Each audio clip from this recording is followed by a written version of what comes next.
With হোস্টের আরেকটি ভিডিওতে। আজকের ভিডিওতে দেখাবো কিভাবে আপনি ডোমেইন ব্লগারে অ্যাড করবেন। গত ভিডিওতে দেখিয়েছিলাম কিভাবে ডোমেইন আপনি ক্লাউডফ্লেয়ারে অ্যাড করবেন। এখন আমরা ক্লাউডফ্লেয়ারের মাধ্যমেই ডোমেইনটা হচ্ছে ব্লগারে অ্যাড করব। তো ব্লগারে অ্যাড করার জন্য আমরা ব্লগারে চলে যাব, blogger.com। তো ব্লগারে আসার পরে এখানে আপনি হচ্ছে আপনার ব্লগটা দেখবেন, যে ব্লগটাতে আসলে আপনি সাইট তৈরি করতে চান। এখন এখানে ভিউ ব্লগে ক্লিক করলে আমরা হচ্ছে এই যে ব্লগটা দেখতে পাচ্ছি। তো আমরা হচ্ছে এখান থেকে এই যে সেটিংসে চলে যাব। সেটিংসে যাওয়ার পর একটু নিচে যাব, এখানে দেখুন কাস্টম ডোমেইন, এখানে ক্লিক করুন। তারপর এখানে আপনার ডোমেইন নেমটা লিখুন, তারপর হচ্ছে সেভে ক্লিক করুন। দেখুন ডোমেইনটা হচ্ছে সেভ হচ্ছে না, এখানে কোনো কারণে সেটা আছে। এটা হচ্ছে নেক্সট ডোমেইন বলছে সে। তার আগে হচ্ছে আমরা www.add করতে হবে, তারপর হচ্ছে আমরা এখান থেকে সেভে ক্লিক করব। তো এখন দেখুন এখানে হচ্ছে আমাদের মূল কাজ, এখানে দেখুন সিনেম দেওয়া আছে। তো এই সিনেমগুলো আমরা হচ্ছে আমাদের ডোমেইনে অ্যাড করতে হবে।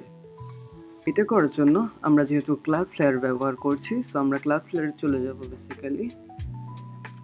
তারপর এখান থেকে হচ্ছে আপনার ডোমেইন নেমটা যেটা অ্যাড করবেন সেটার মধ্যে ক্লিক করবেন। ক্লিক করার পর এখানে ডিএনএস রেকর্ডসে ক্লিক করবেন।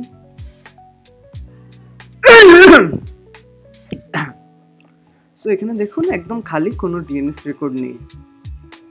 তো আমরা হচ্ছে এখানে চলে আসবো, এখানে দেখুন সিনেমস, প্রথমেই হচ্ছে নামটা দেওয়া আছে www। তো আমরা এটাকে কপি করে নিব। তারপর হচ্ছে এখানে আমাদের ক্লাউডফ্লেয়ারে চলে আসবো, এখান থেকে অ্যাড রেকর্ডে ক্লিক করব। তারপর এখানে টাইপস থেকে আমরা হচ্ছে এটাকে সিনেম লিখে দেব, সিনেম। তারপর এখানে হচ্ছে আমরা নামটা দিয়ে দেব। তারপর এখানে টার্গেট অ্যাড করতে হবে।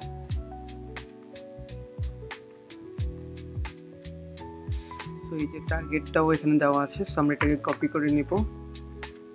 তারপর এখানে হচ্ছে টার্গেটটা অ্যাড করে সেভে ক্লিক করে দেব। তো আমরা সিনেম এখানে হচ্ছে ফক্সি যে স্ট্যাটাস আছে এটা অফ করে দিব।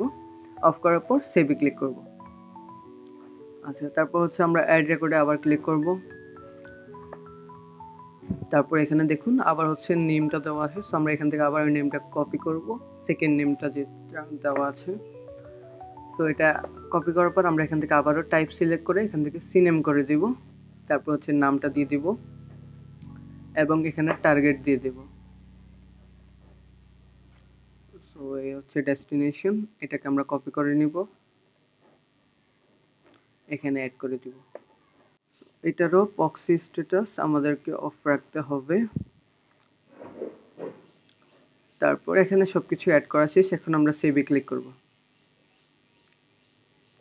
সো এখানে দেখেন কুড নট আপডেট সেটিংস। আমরা কিছু সময় অপেক্ষা করব, ধরুন হচ্ছে 30 মিনিটের মতো অপেক্ষা করব, যাতে হচ্ছে ডোমেইনটা ডিএনএস রেকর্ডগুলো ভালোভাবে অ্যাড করতে পারে। কিছু সময় পর এখন আমি আবার ডোমেইনটি হচ্ছে ক্লাউডফ্লেয়ারে অ্যাড করার চেষ্টা করব। তো এখানে আমি এই যে কাস্টম ডোমেইন এখানে ক্লিক করব। এখন www.onionbd.com। সো তারপর হচ্ছে সেভে ক্লিক করব। সো দেখুন হচ্ছে আমাদের ডোমেইনটা কিন্তু অ্যাড হয়ে গিয়েছে। সো এখন কথা হচ্ছে যে আপনারা ধরেই নিচ্ছেন যে ডোমেইনটা আসলে অ্যাড হয়ে গেছে, কিন্তু ডোমেইনটা এখন পর্যন্ত অ্যাড হয়নি বা লাইভ হয়নি। এটা লাইভ হতে আরও অনেক সময়ের প্রয়োজন। দেখুন এটা এখনও লাইভ হয়নি। সো এটা লাইভ হইতে 24 ঘন্টা থেকে 48 ঘন্টা সময় লাগতে পারে।